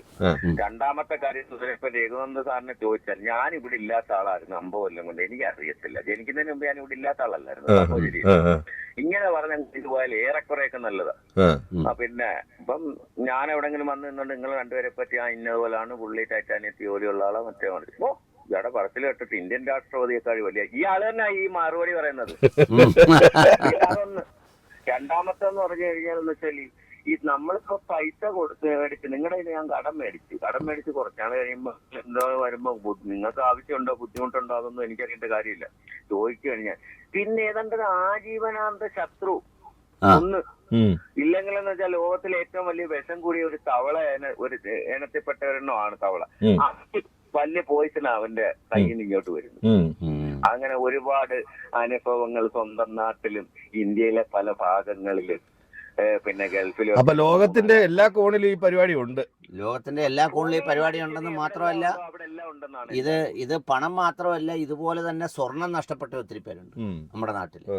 ഇപ്പൊ പിന്നെ അത്രയും വില കൂടിയതിന് ശേഷം ചിലപ്പോൾ നഷ്ടപ്പെട്ടിട്ടുണ്ടോ എന്ന് അറിഞ്ഞുകൂടാ. ഇത് വാങ്ങിച്ച് ഈ ഓരോ കാര്യത്തിന് പണയം വെക്കാൻ ഇങ്ങോട്ടും തരാൻ പറയും. അത് വാങ്ങിച്ച് പണയം. ഇപ്പം ചിലരാണെങ്കിൽ ഈ ഭർത്താവ് അറിയാതെ, ഈ ഗൾഫുകാർക്ക് അങ്ങനെയുള്ള പ്രതിസന്ധികളിൽ ചിലത് ഞാൻ പറഞ്ഞു വന്നത് ഈ സ്വർണ്ണ കച്ചവടക്കാരത്തിന്റെ കാര്യത്തെക്കുറിച്ച്. ഈ സ്വർണ്ണ കച്ചവടത്തിന്റെ സംഭവം എന്താന്ന് ചോദിച്ചു കഴിഞ്ഞാൽ, ഈ സ്വർണം വീടുകളിൽ നിന്ന് വാങ്ങിച്ച് ഈ ഭാര്യമാര് ഭർത്താക്കന്മാർ അറിയാതെ കൊടുക്കും. ഈ വാങ്ങിക്കുന്നവർക്കും അറിയാം ഇത് ചിലപ്പോൾ ഭർത്താവിനോട് പറയാതാണ് ഇവള് തന്നതെന്ന്. എന്നിട്ട് എന്ത് ചെയ്യും, ഇത് എടുത്തു കൊടുക്കാനൊരു ഡേറ്റ് പറയും. ഈ ഡേറ്റ് മുതൽ ഇവർ ചെന്ന് ഇവർ ചോദിക്കാൻ ചെല്ലുന്ന കണ്ടാൽ തോന്നുന്നത് അവരെന്തോ ഒരു സ്വർണ്ണ ഔദാര്യമായിട്ട് ഇവർക്ക് വാങ്ങിച്ചു കൊടുക്കാൻ വേണ്ടി വീട്ടിൽ ചെല്ലുന്ന പോലെ. എന്നിട്ട് ഒരു ഘട്ടമാകുമ്പോൾ പറയും, അതാണ് കടുത്ത നടപടി. ഒരു ഘട്ടമാകുമ്പോൾ പറയും, അദ്ദേഹത്തിന്റെ നമ്പർ ഒന്ന് തന്നേരം ഞങ്ങൾ വിളിച്ച് പറഞ്ഞോളാം, ഒരാഴ്ചയും കൂടെ 2 ആഴ്ച കൂടെ കഴിഞ്ഞേ ഒക്കത്തോളം. ഇവര് പെട്ടുപോയില്ല, കാരണം അവരറിയാതെ കൊടുത്തേ. മനസ്സിലായില്ലേ? ഇങ്ങനെയുള്ള പല സംഭവങ്ങളും പലയിടങ്ങളിൽ നിന്നും പലപ്പോഴും ഉണ്ടായിട്ടുണ്ട്. ഇത് വാങ്ങിച്ച് പണയം വെക്കുക, അല്ലെങ്കിൽ ഇതുപോലെ തിരിച്ചു കൊടുക്കാതിരിക്കുക. പിന്നെ അത് മാത്രമല്ല, ഈ പണയം വെക്കുമ്പോൾ പോലും നമ്മൾ ആരുടെയും വാങ്ങിച്ച് ഇതുപോലെ വെച്ചാൽ പോലും, ഇപ്പൊ രഘുനന്ദന്റെ ഞാൻ വാങ്ങിച്ചു വെച്ചു, ഞാൻ വെക്കുകയാണെങ്കിൽ അതിൽ എൻ്റെ പേര് എഴുതിയ ശേഷം എപ്പോഴും നോമിനിയായിട്ട് നിങ്ങളെ തന്നെ വെക്കണം, അതിന്റെ ഓണറായിട്ട്. ഇല്ലെങ്കിൽ എന്തെങ്കിലും എനിക്ക് സംഭവിച്ചു പോയാൽ, മരിക്കുന്നതിനൊന്നും ഒരു ഉറപ്പുമില്ല. അവസാനം ഈ സംഗതി കാശ് കൊടുത്താൽ പോലും എടുക്കാൻ ഒരുപാട് പ്രയാസപ്പെടും. പ്രത്യേകിച്ച് ഇപ്പം നോമിനിയായിട്ട് നമ്മുടെ ഭാര്യയോ അല്ലെങ്കിൽ ബന്ധുക്കളോ ആരെയെങ്കിലും വെച്ചാൽ അവർ ക്വാളിറ്റി ഉള്ളവരല്ലെങ്കിൽ, ഇതിങ്ങനെ എൻ്റെ അല്ല ചേട്ടൻ്റെ തന്നെ ഞങ്ങളുടെയാണെന്ന് പറഞ്ഞു കഴിഞ്ഞാൽ പിന്നെ അതുണ്ടാക്കുന്ന പൂയിലും പൊല്ലാപ്പും ചില്ലറയല്ല. അപ്പോൾ അതുകൊണ്ട് എപ്പോഴും ആ കാര്യം കൂടി ശ്രദ്ധിക്കണം. അങ്ങനെയും ഒരുപാട് അബദ്ധങ്ങൾ പറ്റിയ ധാരാളം പേരുണ്ട്. അങ്ങോട്ടിടാൻ വാങ്ങിച്ചുകൊണ്ട് പോയി, പിന്നെ തിരിച്ചു കിട്ടിയില്ല, വഴക്കായി. പലർക്കും ഉണ്ടാവും അത്തരം അനുഭവങ്ങൾ. പക്ഷെ അത്തരം അനുഭവങ്ങൾ പറയുമ്പോൾ ആരുടെയും പേര് പറയാതെയും ആളുകളെ ആത്മരോഷമൊക്കെ ഉണ്ടാവുമെങ്കിലും ആരുടെയും പേര് പറഞ്ഞു കളയരുത്. കയറി മറ്റവരവർ വാങ്ങിച്ചുകൊണ്ട് പോയി അവരിങ്ങനായിരുന്നു എന്നൊക്കെ പറഞ്ഞു. അപ്പോൾ അതുകൊണ്ട് ഇത്തരം ഈ ബന്ധങ്ങൾ തകർക്കുന്ന, യഥാർത്ഥത്തിൽ സഹായിക്കണം, സാമ്പത്തികമായ എന്തെങ്കിലും ബുദ്ധിമുട്ടുണ്ടെങ്കിൽ കൊടുക്കണം, വായ്പ കൊടുക്കണം, അല്ലെങ്കിൽ എന്തെങ്കിലും വേണമെന്ന് വേണം. പക്ഷേ അതിനൊക്കെ അതിൻ്റേതായ ഒരു എന്താ പറയുന്നത്, ഒരു മര്യാദയും ഒരു അലിഖിതമായ ഒരു ചട്ടക്കൂടും. അല്ല, കൊടുക്കൽ വാങ്ങലുകളില്ലാതെ നമുക്ക് ജീവിച്ചു പോലും വലിയ ബുദ്ധിമുട്ടുള്ള കാര്യമാണ്. നമുക്ക് അങ്ങോട്ടും ഇങ്ങോട്ടും ആരുടെയെങ്കിലുമൊക്കെ സഹായം ഏതെങ്കിലുമൊക്കെ സന്ദർഭങ്ങളിൽ വാങ്ങിയേ മതിയാവും. എത്ര സമ്പന്നനാണെങ്കിൽ പോലും ചിലപ്പോൾ നമുക്ക് മറ്റൊരാളുടെ കയ്യിൽ നിന്ന് 10, 500, 1000, 5000 ഒക്കെ മേടിക്കേണ്ടി വന്നേക്കാം. പക്ഷെ ഈ വാങ്ങുന്നത് കൃത്യമായി തിരിച്ചു കൊടുക്കേണ്ടതാണെന്നുള്ള ഒരു ബോധ്യം നമുക്ക് ഉണ്ടാവാതെ പോകുന്നിടത്താണ് ഈ പ്രശ്നം ഉണ്ടാവുന്നതെന്നാണ് എനിക്ക് തോന്നുന്നത്. തീർച്ചയായിട്ടും അതിനകത്തൊരു കാര്യമുള്ള, നമ്മളിപ്പോൾ ഒരു ഉദാഹരണത്തിന് പറയട്ടെ, ഇപ്പോൾ ഒരാൾ ബാങ്കിൽ നിന്ന് പലിശയ്ക്ക് കാശെടുക്കാൻ പോകുന്നു, നിങ്ങളാന്നിരിക്കട്ടെ. ഞാൻ നിങ്ങളുടെ അടുത്ത് പറയാം, രഘുനന്ദ നിങ്ങൾ അങ്ങനെ എടുക്കണ്ട, നിങ്ങൾ 3 ലക്ഷം രൂപ എടുത്താൽ നിങ്ങൾക്ക് 4-5 ലക്ഷം രൂപയാവും. ഞാൻ നിങ്ങൾക്ക് 3 ലക്ഷം രൂപ തരാം, നിങ്ങൾ എല്ലാ മാസവും ഒരു 15,000 20,000 രൂപ എനിക്ക് തന്നാൽ മതി. 1.5 മാസം കൊണ്ട് നിങ്ങൾ, അല്ലെങ്കിൽ 1.5 കൊല്ലം കൊണ്ട് 2 കൊല്ലം കൊണ്ട് തീരും. നിങ്ങൾ സന്തോഷത്തോടെ ഏൽക്കും. പക്ഷെ നിങ്ങൾ ഒരിക്കലും അത് അടയ്ക്കില്ല, റീപേ ചെയ്യത്തില്ല. അവസാനം ഞാൻ ബാങ്ക് ആണെങ്കിൽ ഉറപ്പായിട്ടും അല്ല, ബാങ്ക് ആണെങ്കിൽ കൊണ്ടുവന്ന് അടയ്ക്കുമെന്ന് മാത്രമല്ല, അങ്ങനെ അടയ്ക്കാതിരിക്കുമ്പോഴാണ് അവർ വന്നതെല്ലാം കൂടെ പൂട്ടി താക്കോൽ എടുത്തുകൊണ്ട് പോയി പെരുവഴിയിലാവുന്നത്. മനസ്സിലായില്ലേ പറഞ്ഞു? അതേസമയം നമ്മളിങ്ങനെ ചെയ്താൽ അന്നേരം എന്ത് പറയുമെന്നറിയാവോ? ഞാൻ 2 ലക്ഷം രൂപ എടുത്തതിന് ഇതുവരെ 2,50,000 രൂപ പലിശ അടച്ച്, എന്നിട്ട് ഇതുവരെ അത് തീർന്നിട്ടില്ല, ഇനിയും ഞാൻ 1.5 അടയ്ക്കണം. എന്നാൽ ഇതാദ്യം ഒരാളുടെ കയ്യിൽ നിന്ന് എടുത്തിട്ട് അയാൾക്ക് വിശ്വാസയോഗ്യമായിട്ട് കൊണ്ട് കൊടുക്കും. അങ്ങനെ ചില ഇടപാടുകൾ നടക്കുന്നിടമുണ്ട്. അതായത് പ്രമാണം അങ്ങ് കൊണ്ടുവന്ന് കൊടുക്കും. ഈ പ്രമാണം കൊണ്ടുവന്ന് കൊടുത്തിട്ട് രേഖയും കൊടുത്തതിന് ശേഷം കാശ് വാങ്ങിച്ചിട്ട് പലിശ വാങ്ങാതെ തിരിച്ച് ആ കാശ് അടച്ചു കഴിയുമ്പം ആ ഇടപാട് തീർക്കുന്ന ചില സമ്പ്രദായങ്ങൾ ചിലയിടങ്ങളിലൊക്കെ ഇവിടെ ഉള്ളതായിട്ട് എനിക്കറിയാം. ഞാൻ അതൊന്നും ആളിനെ ഒന്നും പറയുന്നില്ല, കാരണം പിന്നെ ആപ്പിൾ എടുത്തോണ്ട് ചെല്ലുന്നുണ്ട്. അപ്പൊ അങ്ങനെ കൊടുക്കുന്നവരുണ്ട്, വളരെ വിശ്വസ്തരാണെങ്കിൽ. അത് എങ്ങനെയാണെന്നറിയോ, അത് ഈ ചെല്ലുന്നവർ തന്നെ അങ്ങോട്ട് കൊടുത്ത് ആവശ്യപ്പെടുക. പക്ഷെ ഞാൻ പറഞ്ഞത് അങ്ങനെ ഒരു ഏർപ്പാട് ചെയ്യൂല. അവസാനം എന്ത് ചെയ്യുമെന്ന് വെച്ച് കഴിഞ്ഞാൽ, നിങ്ങളോട് ഞാൻ ആരുടെ പറഞ്ഞ് നിങ്ങൾ തരാതിരിക്കും. ഞാൻ ശരത്തിനോട് പറയും, ഇങ്ങനെ രഘുനന്ദൻ വാങ്ങിച്ചിട്ട് തരുന്നില്ലെന്ന് പറയും. അവസാനം ഒരു ദിവസം നിങ്ങൾ ഇങ്ങോട്ട് വന്നിട്ട് ഈ 2 ലക്ഷം രൂപ ഒരു 1-2 കൊല്ലം കഴിഞ്ഞ് ഇങ്ങോട്ട് കൊണ്ട് തന്നിച്ച്, ഞാൻ മരിച്ചു പോത്തൊന്നുമില്ല, ഞാൻ ഒളിച്ചോടത്തുമില്ല, ഞാൻ വാങ്ങിച്ചവർക്ക് ആർക്കും കൊടുക്കാനുമില്ല, എൻ്റെ അച്ഛൻ തങ്കപ്പനും കൊടുക്കും, എൻ്റെ അപ്പൂപ്പൻ പൊന്നപ്പനും കൊടുക്കും, ഞങ്ങളുടെ വീട്ടുകാർ തന്നെ പൊന്നുരുട്ടി തറയുന്നു, ഞങ്ങൾ ആർക്കും കൊടുക്കാനില്ല എന്നൊക്കെ പറഞ്ഞു തരുമ്പോൾ ഈ വാങ്ങിക്കുന്നവനിരിക്കുന്ന ഒരു ഇരുത്തയുണ്ട്. എന്താ പറയുക, കൊടുത്തവനിരിക്കുന്ന ഒരു ഇരുത്തയുണ്ട്. കിഡ്നിയും ലിവറും കരളും എല്ലാം പോയൊരവസ്ഥ. ഹലോ ഹലോ ഹലോ മോനെ നമസ്കാരം. നമസ്കാരം, പറയൂ. സാറിന് ഒരു നമസ്കാരം. നമസ്കാരം. സാറ് ഈ സ്വർണത്തിന്റെ കാര്യം പറഞ്ഞിട്ടേ സാറേ, മിത്രത്തിന് കൊടുക്കണമെന്ന് പറയും. നമ്മളെ ഏത് മിത്രമായാലും മിത്രങ്ങൾക്കും നമുക്ക് നമ്മുടെ ഇതിൽപ്പെട്ട് കിടക്കുന്നവർക്കും അന്യവർക്കും ഒക്കെ കൊടുക്കണമെന്ന് പറയും. സാറേ മിത്രങ്ങൾക്ക് കൊടുത്തു പോയോ സാറേ? നമ്മള് പിന്നെ ഒരു മിത്രം മേടിച്ചു കഴിഞ്ഞാൽ സകല മിത്രത്തിനെ നമ്മളെ ശത്രുവാക്കും. നമ്മള് എനിക്കൊരു അനുഭവം ഉണ്ട് സാറേ. എന്റെ മോക്ക് ആദ്യമായിട്ട് അക്ഷരം ഇട്ട മോതിരം അതിന്റെ അമ്മാവിയമ്മ മരിച്ചു. അപ്പൊ അവര് ദുബൈയിലൊക്കെയാ. പക്ഷെ മരിച്ച സമയത്ത് മോനെ സാറ് ഓടി വന്നപ്പം 1 രൂപ കൈ ഞങ്ങളുടെ കയ്യിൽ എടുക്കാനില്ല. അന്നേരം പറഞ്ഞു ഈ അച്ചാരം ഇട്ട മോതിരേ ഉള്ളു, ഈ മോതിരം ഞങ്ങൾ കൊടുത്തു. എന്റെ പൊന്നു സാറേ, അത് അവസാനം ചോദിച്ചു അച്ചാരം ഇട്ടല്ലേ കല്യാണം ആയപ്പോഴും ചോദിച്ചു. ചെറുക്കം വീട്ടുകാർ പോലും അറിഞ്ഞില്ല. അവരോട് ചോദിച്ചു കഴിഞ്ഞപ്പോഴത്തേക്ക് സാറേ കല്യാണത്തിന് വരെ കൂടത്തില്ല. അവസാനം അടിയിട്ട് ഇപ്പൊ 25 വർഷം ആവുന്നു. 300 രൂപ ഞങ്ങൾക്ക് തന്നെന്ന് വെച്ച് ഇന്നും പരാതിയെ ബാക്കിയുള്ള മിത്രത്തിന് ഇത്രയും ശത്രുവാക്കി. ശത്രുവാക്കാരെ കൊടുത്തതിന്റെ പേരില്ല. ഇപ്പൊ ഒരു കാര്യം മനസ്സിലായല്ലോ, അച്ചാരം ഇട്ട മോതിരം കയ്യിലിടാനുള്ളതാ, അത് അച്ചാർ വിൽക്കുന്നവർക്ക് കൊടുക്കാനുള്ളതല്ലെന്ന്. അതൊരു വല്ലാത്ത അവസ്ഥയായിട്ടോ. ചിലപ്പോൾ നമ്മൾ ഈ സങ്കടം തോന്നുന്ന, പലർക്കും വിഷമം തോന്നുന്ന കാര്യമുണ്ട്. പലരും കൊടുത്തതിന്റെ ഒരു പ്രയാസം പറയാറുണ്ട്. കൊടുത്തു കഴിഞ്ഞിട്ട് അവരെ കാണുന്നത് ഏതാണ്ട് ആജന്മ ശത്രുവിനെ കാണുന്ന ആ ഒരു മനോഭാവത്തോടു കൂടിയാണ് പലരും കാണുന്നതെന്നാണ് പറയുന്നത്. ഹലോ, നമസ്കാരം. നമസ്കാരം നമ്പൂരി സാറേ. ഈ വിഷയത്തില് രസകരമായ ഒരു സംഭവം ഞാൻ പണ്ടൊരു മലയാള സിനിമ കണ്ടു ഓർക്കുന്നു. അതൊന്ന് ഓർമ്മിപ്പിക്കുക പബ്ലിക്ക്. അത് അടൂർ ബാസിയാണ് അതിലെ ഈ കഥാതന്തുവിലെ നായകൻ. അടൂർ ബാസി.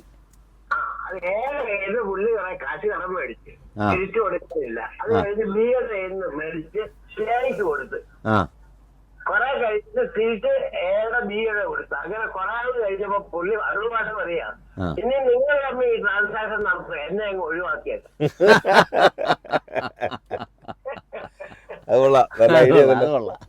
സൂപ്പർ. അത് കഴിഞ്ഞ് ഒന്നുകൂടെ എനിക്ക് പറയാനുള്ളത്, ഷേക്സ്പിയർ മറ്റൊരു അഭിനയിച്ച് പറഞ്ഞത് നൈതറല്ല എന്നെ അത് ഒരു പരിധി വരെ ശരിയാണ്. പക്ഷെ മനുഷ്യർക്കാർക്കും അത് പ്രായോഗികമല്ല. കുറെയൊക്കെ സഹായിക്കാൻ പറ്റും. മനുഷ്യരെന്ന് പറഞ്ഞാൽ ചെയ്യണം. പക്ഷേ അനുസാർ പറഞ്ഞുകൊണ്ട് തിരിച്ചു കിട്ടുമെന്നുള്ള പ്രതീക്ഷയൊന്നും കൊടുക്കണ്ട. എന്ത് വന്നാൽ അങ്ങ് എഴുതി തള്ളാൻ തയ്യാറായിട്ട് ചെയ്താൽ മതി. കറക്റ്റ്. അങ്ങനെയൊക്കെ പോകുന്നതാണ് നല്ലത്. ഇതിന്റെ ജെന്യൂനെസ് കൂടെ നമ്മൾ നോക്കണം. മേടിക്കുന്ന ആള് ഇതൊരു ഹാബിച്വൽ ഒഫൻഡർ എന്ന് പറയുന്ന പോലെ സ്ഥിരം വായ്പക്കാരനാണോ? അതെ അതെ, ഒരു കാര്യത്തിലാണെങ്കിലേ കൊടുക്കാവുള്ളൂ. അതെ, യെസ്, ഓക്കെ. സാമൂഹ്യ വിരുദ്ധ പ്രവർത്തനത്തിന് കൊടുക്കരുത്. അതെ, കറക്റ്റ്. ശരി, വളരെ സന്തോഷം. ഇതിലെ റീസൺ അത് സാർ പറഞ്ഞു ശരിയായി. ഇങ്ങനെ കൊടുക്കുമ്പോൾ ഒരു ജെന്യൂൻനെസ് ഇതിനകത്ത് നമ്പൂതിരി സാർ പറഞ്ഞ പോലെ നോക്കാം. എന്ന് പറഞ്ഞാൽ ഒന്ന്, ഈ മക്കളുടെ വിദ്യാഭ്യാസത്തിനുള്ള ഫീസ് അതിന് കൊടുക്കണം. പിന്നെ അതുപോലെ ഈ രോഗം, അസുഖം. 3, പിന്നെ ഇതിനൊക്കെ കൊടുക്കുമ്പോൾ നമുക്ക് സ്വാഭാവിക പട്ടിണി. ഇപ്പോൾ അവിടെ ഒരു ഭക്ഷണം ഇല്ല, സാധനം വാങ്ങാനില്ല, അങ്ങനെ വരുന്നെങ്കിൽ ഈ പറയുന്ന പോലെ അതിന് കൊടുക്കണം. അല്ല, ഇതിനൊക്കെ കൊടുക്കുമ്പോൾ സ്വാഭാവികമായിട്ടൊരു തോന്നലുണ്ടാവും, ഇനി അഥവാ നമുക്ക് കിട്ടിയില്ലെങ്കിൽ വലിയ ബുദ്ധിമുട്ടില്ലെന്നൊരു തോന്നൽ നമ്മുടെ മനസ്സിലുണ്ടാവും. കിട്ടിയില്ലെങ്കിൽ നമ്മൾ അങ്ങനെ ചെയ്യാവൂ. ഈ വടക്കൻ കേരളത്തിലൊക്കെ ഇപ്പം, തെക്കൻ കേരളത്തിലൊക്കെ ഇപ്പം നിലനിൽക്കുന്ന ഒരു പ്രധാനപ്പെട്ട ആചാരം ഉണ്ടല്ലോ, ഈ കല്യാണത്തിന് കൊടുക്കും, ഈ ബുക്കിലെഴുത്ത്. അത് ഒരുതരം പോളിഷ്ഡ് വായ്പ കൊടുപ്പ്. അല്ല, അതൊരു ഇൻവെസ്റ്റ്മെന്റ് ആണ്. അല്ല, ഇൻവെസ്റ്റ്മെന്റ്. ആ വായ്പ കൊടുപ്പ് ഈ പറഞ്ഞ പോലെ തിരിച്ചു കിട്ടിയില്ലെങ്കിൽ ചിലയിടത്തൊക്കെ അതുണ്ടാക്കുന്ന പ്രത്യാഘാതവും അന്നത്തെ പ്രത്യാഘാതകം. നേരത്തെ ഒരു വാർത്ത കേട്ടപ്പോൾ ഞാൻ പറഞ്ഞത് ഔദ്യോഗികം എന്ന് പറഞ്ഞ പ്രത്യാഘാതം. അപ്പൊ പ്രത്യാഘാതം അത് വളരെ വലുതാണ്. അപ്പൊ അതേസമയം നമ്മളിപ്പോ ഒരാൾക്ക് കൊടുക്കുന്നു, അവൻ അർഹതപ്പെട്ടതാ, പിന്നെ കെട്ടിക്കാനായിക്കോട്ടെ നമ്മുടെ കയ്യിൽ നിന്ന് അങ്ങ് കൊടുത്ത് എന്തെങ്കിലും ആവട്ടെ, അതങ്ങ് കൊടുത്തു വിടുന്നതിന് പകരം ഇത് ഇൻവെസ്റ്റ് ചെയ്യുക, ഇതൊരു സേവിങ്സ് ആയിട്ട് കരുതുക. എന്നിട്ട് ഈ പറഞ്ഞതുപോലെ ഇത് കരുതുക, അന്നത്തെ ദിവസം ഭയങ്കര മഴ പെയ്യുക. നമ്മൾ ചർച്ച ചെയ്ത് തുടങ്ങിയ പോലെ ഈ കൊടുക്കേണ്ടവരെല്ലാം മഴയും വെള്ളമായിട്ട് എങ്ങനെയാ എന്തെടുത്തിട്ടാണ് കൊടുക്കുന്നത് എന്നും പറഞ്ഞ് തിണ്ണയ്ക്ക് തന്നെ ഇരിക്കുക. പിന്നെ അത് കുറച്ച് ദിവസം കഴിഞ്ഞ് ഇതിൻ്റെ ആളുകൾ ചോദിക്കാൻ വരിക, അല്ലെങ്കിൽ പറഞ്ഞു വിടുക എന്നൊക്കെ പറയുന്ന ഒരുപാട് ഏർപ്പാടുകൾ ഈ സാമ്പത്തിക ഏർപ്പാടുകളുമായി ബന്ധപ്പെട്ട് നമ്മുടെ നാട്ടിൻപുറത്തുണ്ടാകുന്നുണ്ട്. ഇതിൽ ഇപ്പോൾ ഇദ്ദേഹം പറഞ്ഞപ്പോൾ ഉണ്ടായ ഒരു പ്രധാനപ്പെട്ട കാര്യം എനിക്ക് ഓർമ്മ വന്നത്, ഈ ആളുകൾ അങ്ങോട്ടും ഇങ്ങോട്ടും വാങ്ങിച്ച് ഇത് കൊടുത്തു കഴിഞ്ഞിട്ട് ഇപ്പോൾ ഈ പറഞ്ഞ പോലെ എ ബിക്ക് കൊടുത്തരാം മറ്റവർക്ക് കൊടുത്തരാമെന്ന് പറഞ്ഞ പോലെ ഇങ്ങനൊരു ചതുരംഗ പലകയിൽ കളിക്കുന്നത് പോലെ ഇത് കളിക്കുന്ന ആളുകളുണ്ട്. അവിടുന്ന് വാങ്ങിച്ച് ഇവിടുന്ന് വാങ്ങിച്ച് അവിടുന്ന് വാങ്ങിച്ച് ജീവിതത്തിലെ ഏറ്റവും പിന്നെ താഴ്ന്ന ഒരു വ്യക്തിത്വത്തിൻ്റെ അവസ്ഥയാണ് നമ്മുടെ ഒരാവശ്യത്തിന് കൈ നീട്ടുക എന്ന് പറയുന്നത്. എന്നാൽ ചിലപ്പോൾ മനുഷ്യർക്ക് അങ്ങനെയുള്ളൊരു സാഹചര്യം ഉണ്ടാകേണ്ടി വന്നേക്കാം. പക്ഷെ അങ്ങനെ ഉണ്ടാകുമ്പോൾ ഒരു 10 തവണ നമ്മളത് ഉറപ്പാക്കണം, this is my last chance, ഇനി എനിക്കിതിനപ്പുറം ഒന്നുമില്ല എന്ന് കരുതുന്ന ഒരു സംഗതിയിലേക്ക് വേണം. ഇവിടെ സംഭവിക്കുന്നത് എന്താണെന്നറിയോ, ഈ സമയത്ത് വാങ്ങിക്കുകയും കൊടുക്കാതിരിക്കുകയും ഒക്കെ ചെയ്യുന്ന സന്ദർഭം വരുമ്പോഴത്തേക്കും മനുഷ്യർക്കിടയിൽ ഇത്തരം കൈമാറ്റങ്ങൾക്കുള്ള ഒരു ബോധ്യം അങ്ങ് ഇല്ലാതാവും. അതേസമയം നമ്മളിപ്പോൾ ഒരാളുടെ നിന്ന് കാശ് വാങ്ങിച്ചു, 50,000 രൂപ വാങ്ങിച്ചു, അല്ലെങ്കിൽ 1,00,000 രൂപ താടാന്ന് പറഞ്ഞു വാങ്ങിച്ചു. അവൻ ആ പറയുന്ന ദിവസം തന്നെ എന്ത് മാർഗത്തിലും കൊടുത്തെന്നിരിക്കട്ടെ, നമുക്ക് നാളെ ഒരാവശ്യം വരുമ്പോഴും നമുക്ക് ഇതുപോലെ തന്നെ ചോദിക്കാം. അല്ലെങ്കിൽ നമ്മുടെ അടുത്ത് വാങ്ങിക്കുന്ന ആൾ കൃത്യമായ തിരിച്ചു തന്നിരിക്കട്ടെ, നമുക്കത് പിന്നെ അതുപോലെ തന്നെ വേറൊരാവശ്യം നാളെ വരുമ്പോൾ അന്നാര് ചോദിക്കുമ്പോൾ കൊടുക്കാൻ പുള്ളി കൃത്യമായിട്ട് ഇനി തരും എന്ന് പറയുന്ന ഒരു സംഗതിയുണ്ട്. ചിലരങ്ങനെയല്ല, അത് ഇട്ട് കൈകാര്യം ചെയ്ത് കുഴച്ചടുക്കി അവസാനം ചോദിപ്പിച്ച് അതിൻ്റെ പേരിൽ ആവശ്യമില്ലാത്തൊരു സമ്മർദ്ദം ഉണ്ടാക്കി. അപ്പോൾ ഈ മനുഷ്യനെ പഠിക്കാൻ നമ്മൾ ഒരുപാട് സംഗതികൾ ചെയ്യുന്നതിനേക്കാൾ ഞാൻ പലപ്പോഴും ഈ കല്യാണങ്ങളുണ്ടല്ലോ, ഈ ആഡംബര വിവാഹങ്ങളിൽ എൻ്റെ ഒരു അസസ്മെൻറ്റ്, ഞാൻ കരുനാപ്പിളൊക്കെ ഉള്ള ചില ചെറിയ എൻ്റെ കണക്കുകൂട്ടലുകൾ, ഈ അമിതമായ ആഡംബരം കാണിച്ച് ഭയങ്കരമായ കാറുമൊക്കെ പ്രദർശിപ്പിച്ചൊക്കെ നടത്തുന്ന കല്യാണങ്ങളിൽ ഒരു 60% കല്യാണങ്ങളും ഒരു 1 മുതൽ 2 വർഷത്തിനകം ഡൈവോഴ്സിലേക്ക് പോകുന്നതായിട്ടാണ് കാണുന്നത്. പല സംഗതികളും ഞാൻ കണ്ടിട്ടുണ്ട്, ഒരു പേര് പറയുന്നില്ല, എടുത്താൽ നമുക്കത് മനസ്സിലാവും. അതിൻ്റെ ഒരു പ്രധാനപ്പെട്ട കാര്യം എന്താ അറിയുമോ, ഇങ്ങനെ കാണുമ്പോൾ നമുക്ക് മനസ്സിലാക്കേണ്ട ഒരു കാര്യം, ഈ 2 പേരും ഇങ്ങനെ പ്രദർശിപ്പിച്ച് ഇതിലൊരു ഉളിപ്പില്ലായ്മയും കൊതിയും കാണിക്കുന്ന ആണ് ഈ പെണ്ണിൻ്റെ തന്തയും ചെറുക്കൻ്റെ തന്തയും എന്ന് ഈ കല്യാണത്തിന് പോകുമ്പോഴേ മനസ്സിലാവും. അല്ലെങ്കിൽ എന്താ പറയുക, ഒരാൾ പറയും, ഇപ്പം ചിലർ പറയത്തില്ലേ കാറും വണ്ടിയൊക്കെ ചെറുക്കൻ എടുത്തു കൊടുക്കണം, അത് നിങ്ങൾ അത് കഴിഞ്ഞ് പിന്നെ എന്തെങ്കിലും ഒരു വണ്ടി എടുത്ത് കൊടുത്താൽ മതി, അവിടെ കൊണ്ടിട്ട് ഇതാക്കണ്ട. അല്ലെങ്കിൽ പെണ്ണിൻ്റെ ആൾ അങ്ങോട്ട് പറയും, നമ്മളൊരു വണ്ടി എടുത്തു തരാം, അതിപ്പോൾ ഈ ആഡിറ്റോറിയത്തിലൊന്നും കൊണ്ടിട്ട് ആരെയും കാണിക്കണ്ട എന്ന് പറഞ്ഞാൽ എവൻ്റെ മോളെ കെട്ടുന്ന മരുമോനല്ലയോ, അവനെ നാണം കെടുത്തി ഇത് കൊടുത്തോണ്ട് ഇയാൾക്ക് എന്തോ കിട്ടാൻ. അപ്പൊ ഇത് ആരെ ബോധ്യപ്പെടുത്തുക? അല്ല, അതിപ്പോ ഞാൻ ചോദിക്കട്ടെ, നമ്മളിപ്പോ ഈ കുട്ടിയെ ജനിപ്പിച്ചു, നമ്മൾ വല്ല ബോധ്യപ്പെടുത്തലോ ആരെങ്കിലും അങ്ങനെയുള്ള കാര്യങ്ങളല്ല. അത് ഞാൻ പറഞ്ഞു തന്ന പോയിന്റ് അവിടെയാ. അത് കാണിക്കാൻ വേണ്ടി വരുമ്പോ അതിന്റെ അർത്ഥം എന്തുവാ, ഈ വാങ്ങുന്നവനും കൊടുക്കുന്നവനും തൊലി രജിസ്റ്റർ ചെയ്തവരാന്ന് നമ്മൾ പറയത്തില്ല. ആ അല്പത്തരവും കൊതിത്തരവും പിന്നീട് അങ്ങോട്ടുള്ള ജീവിതത്തിലെല്ലാം ഫ്രിക്ഷൻസ് ഉണ്ടാക്കും. ഉറപ്പായിട്ടും. ഈ ആള് മാറുന്നില്ലല്ലോ. ഈ അടിസ്ഥാനപരമായിട്ട് ഈ ആള് തന്നെ ആണല്ലോ. അപ്പോൾ അത് ഒരുപാട് പ്രശ്നങ്ങൾ ഉണ്ടാക്കും. അതേസമയം ഇതിൽ ആരെങ്കിലും ഒരാൾ ഒരു ഡിഫറൻ്റ് ആണെങ്കിൽ എന്ന് പറഞ്ഞാൽ ഈ പറയുക, ഇത് 2 പേർക്കും അറിയാം, ഈ വാങ്ങിക്കുന്ന ചെറുക്കൻ്റെ വാപ്പയ്ക്ക് നന്നായിട്ട് അറിയാം ഇങ്ങനിത് കാറിന് പറഞ്ഞ് നാണം കെട്ട് വാങ്ങിക്കണ്ടെന്ന്. പുള്ളി പിന്നെ ഇങ്ങനെ വാങ്ങിക്കുന്നത് എന്താണെന്നറിയാമോ, നാണം കെട്ടാലും വേണ്ടിയില്ല, ഇങ്ങനെ അവർ കരുത്തോളം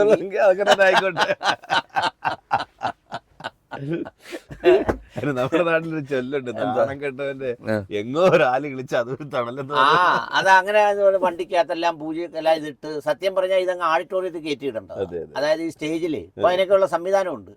അതായത് ബാക്കിലൂടെ കയറ്റി ഈ പെണ്ണിന്റെ പിന്നെ നിക്കാഹോ സംഗതിയോ ഒക്കെ കിടക്കുമ്പോൾ അതിന്റെ ഇപ്പുറത്ത് ഈ കാറ് കിടക്കണം. കാരണം ഈ പെണ്ണിനേക്കാൾ കൂടുതൽ ഈ കാറാണ് ശ്രദ്ധിക്കപ്പെടേണ്ടത്. ഈ ഇത് ആകർഷിച്ചത് ഇതിനെ പൊരുത്തപ്പെടുത്തി. ബാക്കി ഉസ്താദ് അവിടെ ഇരുന്ന് പിന്നെ എന്താ പറയുന്നത്, അതിന്റെ കാര്യമൊക്കെ പറഞ്ഞ് റബ്ബ് പറഞ്ഞ പോലെ പടച്ചോൻ പറഞ്ഞ പോലെ എന്നൊക്കെ പറയുന്ന. പിന്നെ ഇതെല്ലാം അങ്ങ് തെറ്റിയാല് ഈ കാറും ഒക്കെ വരുമ്പോ അവിടെ ഇല്ലെങ്കിൽ ഈ പടച്ചോൻ പറഞ്ഞെന്നൊക്കെ പറയുമ്പോഴത്തേക്ക് ഉസ്താദിനെയൊക്കെ വേദിയിൽ നിറക്കി ഓടിക്കും. ഹലോ റേഡിയോ എടുക്കുന്ന മാറിക്കടേ, റേഡിയോ എടുക്കുന്ന മാറിക്കൂ, എന്നിട്ട് സംസാരിക്കാൻ ഞാൻ ഫേഡർ ഉയർത്തുള്ളൂ. റേഡിയോയുടെ അടുത്തുനിന്ന് മാറി നിൽക്കൂ. ഞാൻ പറയുന്നത് കേൾക്കുന്നുണ്ടോ? ഒന്നെങ്കിൽ ആ റേഡിയോയുടെ വോളിയം പൂർണ്ണമായും കുറയ്ക്കൂ, അല്ലെങ്കിൽ റേഡിയോ അടുത്തുനിന്ന് മാറിയിരിക്കും, അല്ലെ എക്കോ. പറയൂ. റേഡിയോയുടെ വോളിയം, റേഡിയോ കേൾക്കുന്നുണ്ടോ? ഞാൻ പറയുന്നത് കേൾക്കുന്നുണ്ടോ? ഞാൻ പറയുന്നത് കേൾക്കുന്നുണ്ടോ? എന്നാ റേഡിയോയുടെ അടുത്തുനിന്ന് മാറിയിക്ക്, റേഡിയോയുടെ അടുത്തുനിന്ന് മാറിയിക്കാൻ. ഓ അങ്ങനെ എത്ര പറഞ്ഞാലും അതിലേക്ക് എത്തില്ല. റേഡിയോയുടെ അടുത്ത് നിന്ന് പറയരുത്, കാരണം നമ്മൾ പറയുന്നത് കാര്യം ലൈവാണ്. അപ്പം നിങ്ങളെ ശബ്ദം റേഡിയോ കൂടെ കേട്ട് അത് ഫോണിൽ കൂടെ വീണ്ടും വരുമ്പം വല്ലാത്തൊരു ഹൗളിംഗ് ഉണ്ടാവും. അത് ഒത്തിരി പേര് കേൾക്കുന്നവർക്ക് ഡിസ്റ്റർബൻസ്. അതുകൊണ്ടാണ്. അതുപോലെ തന്നെ നേരത്തെ അല്ലാണ്ട് പറഞ്ഞൊരു പോയിന്റ് ഉണ്ട്, അത് എനിക്ക് ഇഷ്ടപ്പെട്ടൊരു പോയിന്റാണ്. പക്ഷെ ആ പോയിന്റിൽ ഒരു പ്രശ്നമുണ്ട്. അതായത് ഇപ്പം നീ അങ്ങനെ പോലെ ബാങ്കിൽ പോയി എടുക്കണ്ട, ഞാൻ തരാം, നീ പലിശ ഒന്നും അടച്ച് ബുദ്ധിമുട്ടണ്ട, അത് സ്നേഹം കൊണ്ടോ അല്ലെങ്കിൽ ആ സൗഹൃദം കൊണ്ടോ ഒക്കെ പറയുന്നതായിരിക്കും. നിനക്ക് ഞാൻ പൈസ തരാം, നീ അത് ഒരു കാര്യം ചെയ്യും, നീ എനിക്ക് മെല്ലെ മെല്ലെ കുറേശ്ശെ ഇങ്ങ് അടച്ച് തന്നാൽ മതി. അപ്പം ഞാനിത് വാങ്ങും അന്നേരം സന്തോഷത്തോടെ. വാങ്ങിയെല്ലാം കുറച്ച് കഴിഞ്ഞിട്ട് ഞാൻ പറയുന്നൊരു പറിച്ചിട്ടുണ്ട്, വേറെ കുറച്ചിട്ടുണ്ട്, അല്ല മറ്റേ പൈസയുടെ ഇടപാടൊക്കെ എങ്ങനെ തീർന്നെന്ന് ചോദിച്ചാൽ ഞാൻ പറയും, വേറെങ്കിലും എന്നോട് ചോദിക്കണം. അപ്പം ഞാൻ പറയും അത് മറ്റേ അല്ലേ അനിൽ മുഹമ്മദ് വന്ന് പുള്ളിയുടെ നിന്ന് മേടിച്ച് ഇഷ്ടംപോലെ പൈസ ഉണ്ട്. പുള്ളിക്ക് വേറെ എവിടെ നിന്നോ കുറെ പൈസ കിട്ടി, അത് എങ്ങനെയും വക മാറ്റാൻ വേണ്ടിയിട്ട് എനിക്ക് വിളിച്ചു തന്നെ, അല്ലെങ്കിൽ ആരെങ്കിലും തരുകൂടെ. ഇങ്ങനെ പറയുന്ന കുറെ മനുഷ്യരുണ്ട്.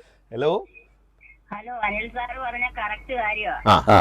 വാങ്ങിക്കാൻ വരുമ്പോ അയ്യോ നമ്മുടെ പുറക്കാതെ പോയ അനിയനാ അല്ലേ കൂടെ കൂടപ്പിറപ്പാ എന്നും പറഞ്ഞ് നമുക്കൊരു അനുഭവം ഉള്ളത്, നമ്മുടെ കയ്യിൽ നിന്ന് വാങ്ങിച്ചോണ്ട് പോകും. ചോദിക്കാൻ ചെല്ലുമ്പോ അവരുടെ മട്ടം അങ്ങ് മാറും. 1,00,000 രൂപ അല്ലേ ഒരാളുടെ കയ്യിൽ നിന്ന് അന്തിവായ്പ വാങ്ങിച്ചാൽ അത് തിരിച്ചു കൊടുക്കാൻ പല സംവിധാനങ്ങളും ഉണ്ട്. പക്ഷെ ജോലിക്ക് പോകത്തില്ല. ജോലിക്ക് നമ്മൾ അവർ ചോദിക്കാൻ ചെല്ലുമ്പോ അവരുടെ കൊച്ചുങ്ങൾ കളിക്കുന്ന കളിപ്പാട്ടം 2,000 രൂപയുടെ ആയിരിക്കും. പക്ഷെ ഒരാളിന്റെ കയ്യിൽ നിന്ന് വാങ്ങിച്ചാൽ 3,000 രൂപ കൊടുത്താൽ ഇന്ന് ഫൈനാൻസുകൾ പല സൈസ് ഉണ്ട്, മൈക്രോ ഉണ്ട്, എവിടുന്ന് വേണമെങ്കിലും എടുത്ത ഒരാളുടെ ബാധ്യത തീർക്കാം. പക്ഷെ ബാധ്യത തീർക്കത്തില്ല, ജോലിക്ക് പോകത്തില്ല. അല്ല, ജോലിക്ക് പോകാതിരിക്കാൻ വേണ്ടിയാണ് കടം വാങ്ങുന്നത്. അതാണ്. അങ്ങനെ വാങ്ങിച്ച ഒരാളുടെ കയ്യിൽ നിന്ന് വാങ്ങിക്കും, പിന്നെ വേറെ ഒരാളുടെ കയ്യിൽ നിന്ന് വാങ്ങിക്കും. കടം കൂടുമ്പം പറയോ ഞങ്ങളെ കൊണ്ട് ഒരു വഴിയുമില്ല, അങ്ങനെ ജോലിയില്ല, ജോലിക്ക് പോകാൻ പറ്റുന്നില്ല, മഴയാ അല്ലെങ്കിൽ വെയിലാ, അല്ലെ കൊച്ചിന് ഛർദിലായിരുന്നു. ഇതെല്ലാം നമ്മൾ തരണം ചെയ്തായിരിക്കും ഇവർക്ക് ഈ 1,00,000 രൂപ കൊടുക്കുന്നത്. അമ്മ കൊടുത്തു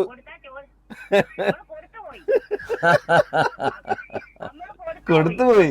നമുക്ക് ചോദിക്കാൻ ചെല്ലാൻ പറ്റത്തില്ല. അന്നേരം പറയാം അയ്യോ ഞങ്ങൾ ഇന്നലെ മീൻ പോലും വാങ്ങിച്ചില്ല, പക്ഷെ 2,000 രൂപയുടെ കുപ്പി ആയിരിക്കും കൈയിരിക്കുന്നത്.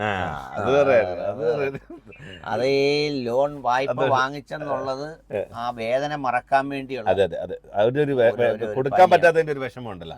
അത് ചിലപ്പോൾ ചിലർ ഇങ്ങനെയാണ്, അത് അവർ ആ ഒരു മനോവിഷമത്തിൽ നിന്ന് ഉറങ്ങാൻ പറ്റത്തില്ല അവർക്ക്. അപ്പൊ അതിൽ നിന്ന് ഒന്ന് രക്ഷപ്പെടാൻ വേണ്ടിയിട്ട് ഈ പറഞ്ഞതുപോലെ എന്തെങ്കിലും ഒന്ന് കുടിച്ചേ പറ്റുള്ളൂ. അതുകൊണ്ടാണ്, അല്ലാതെ വേറെ ഒന്നും കൊണ്ടല്ല.